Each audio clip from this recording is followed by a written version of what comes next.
কুমিল্লার ৪ আসন দেবিদ্বার থেকে নাকি হাসনাত আব্দুল্লাহ একজন মেম্বারও হতে পারবে না, তার নাকি মেম্বার হওয়ার যোগ্য নয়।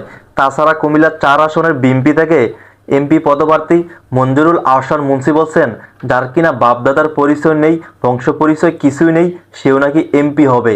আর জবাবে এনসিপির মুখ্য সমন্বয়ক হাসনাত আব্দুল্লাহ বলেছেন, আমার বাবার মতো দিনমজুর ও খেটে খাওয়া মানুষ ও তাদের সন্তানদের যে সকল নেতারা মানুষই মনে করে না, তাদের বিরুদ্ধে হবে এবার আমাদের ব্যালট যুদ্ধ। তাছাড়া বলছেন, বর্তমানে বাংলাদেশে নতুন বাংলাদেশে পরিবারতন্ত্র বিলুপ্ত করে দিবে এনসিপি। আপনারা দেখেন, গতকাল আমি এই বিষয়ে একটা কন্টেন্ট মেক করি, এখানে দেখলাম প্রায় 650 প্লাস প্রায় 700-র মতো মানুষ কমেন্ট করে। এখানে অনেকেই কমেন্ট করছে যে হাসনাত আব্দুল্লাহ দেবিদ্বার থেকে একজন মেম্বার হতে পারবে না। আবার ম্যাক্সিমাম কমেন্ট, একদম ম্যাক্সিমাম কমেন্টই মানুষ করছে হাসনাত আব্দুল্লাহ অবশ্যই বিজয় হবে এবং কুমিল্লার ৪ আসন দেবিদ্বার থেকে এমপি হয়ে যাবে।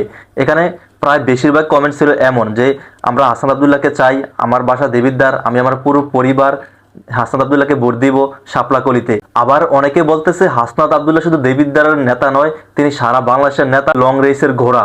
তাই সবার উচিত দেবিদ্বার মানুষদের হাসনাত আব্দুল্লাহকে ভোট দিয়ে তাকে বাংলাদেশের নেতা বানানো। ঠিক আছে, এখন বলতেছি আমি মঞ্জুরুল আহসান মুন্সি বা যেই দলই বলেন, হ্যাঁ, এই সকল বেফাস কথাবার্তা বা অহংকারী মনোভাব নিয়ে কথা বললে আপনার জনপ্রিয়তা আরো হারাবেন। তাছাড়া দেবিদ্বার ৪ আসন থেকে জামাত থেকে মনোনীত প্রার্থী হচ্ছে সাইফুল ইসলাম শহীদ এবং এনসিপি থেকে হচ্ছে হাসনাত আব্দুল্লাহ এবং বিএনপি থেকে হচ্ছে মঞ্জুরুল আহসান মুন্সি।